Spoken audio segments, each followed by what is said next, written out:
Hi guys, welcome to Subhash Movie Reviews YouTube review channel. Here is the non-spoiler review of the film Vrusaba, Telugu dubbed movie review and rating, acted by Mohanlal, Samrajit Lankesh, నైన్ సరిక and other actors etcetera. ఇంకా already champion Shambala ఏసా అనే reviews upload చేశాను. ఇంకా ఈ movie 2 hours 7 minutesతో చూసిన తర్వాత ఏమలా అనిపించింది అనే విషయంలోకి వెళ్ళేలోపు నా కంటెంట్ నచ్చితే లైక్ షేర్ సబ్స్క్రైబ్ చేసి పక్కన ఉన్న గంట సింబల్ క్లిక్ చేసి నా ఛానల్ సపోర్ట్ చేయగలరు. స్టోరీ ప్లాట్ మూవీ ఎలా అనిపించింది, plus points minus points rating ఇస్తాను. కాబట్టి నా రివ్యూస్ ఎవరి వరకు చూడండి, సింపుల్గానే ముగించేస్తాను. ఇంకా స్టోరీ ప్లాట్ విషయానికి కనుక వస్తే, ఒక రాజుల కాలంలో అనుకోకుండా మోగన్లాల్కి ఏదో జరుగుద్ది. ఆ తర్వాత ఇంకో జన్మ ఎత్తుతారు. ఆ తర్వాత ఏమైంది అనేది రిమైనింగ్ స్టోరీ.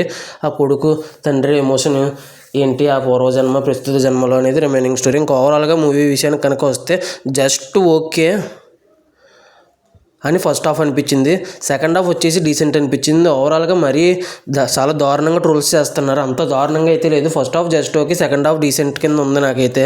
ఇంకా plus points minus points rating గురించి మాట్లాడదాం. ప్లస్ పాయింట్స్ వచ్చేసి కంప్లీట్ యాక్టర్ మోహన్లాల్ అని రాశారు స్టార్టింగ్. నిజంగానే కంప్లీట్ యాక్టర్, చాలా బాగా ఒదిగిపోయారు ఆ రాజు క్యారెక్టర్లో. ఇంకా రోషన్ మేకా అని అతను శ్రీకాంత్ గారి కొడుకు ఈ మూవీలో మెయిన్ లీడ్ కింద చేయాలి, కొడుకు క్యారెక్టర్. కానీ అతని ప్లేస్లో సమ్రజిత్ లంకేష్ అని అతను వచ్చారు. అలా ఎందుకు వచ్చారో అర్థం కాలేదు. అతను కూడా చాలా అంటే చాలా బాగా చేశారు.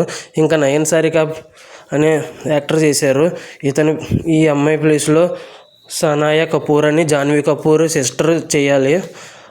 ఆవిడని కూడా తొలగించి నయన్ సారిక అనే యాక్టర్ వచ్చేసి కా అండ్ ఆయ్ అనే మూవీలో వేశారు. ఈవిని ఎందుకు మార్చారో తెలియదు. ఇంక ఈ మూవీ వచ్చేసి చాలా అంటే చాలా రొటీన్గా ఉంటుంది. ఎగ్జిక్యూషన్ బాగానే ఉన్నా కూడా ఫస్ట్ హాఫ్ జస్ట్ ఓకే కింద.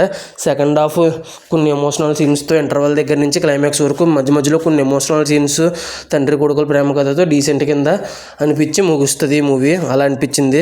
ఇంకా ఫైనల్గా జస్ట్ ఓకే డీసెంట్ కలిపి నా రేటింగ్ వచ్చేసి 3.8/5 అయితే ఇవ్వచ్చు అనిపించింది. ఇంకా పతంగు అండ్ దండోరా ఈ మూవీ రివ్యూస్ కూడా రేపు ఇస్తాను. అనకొండ రివ్యూ నైట్ అప్లోడ్ చేస్తాను. Thanks for watching. జై హింద్, సైనింగ్ ఆఫ్. Bye bye.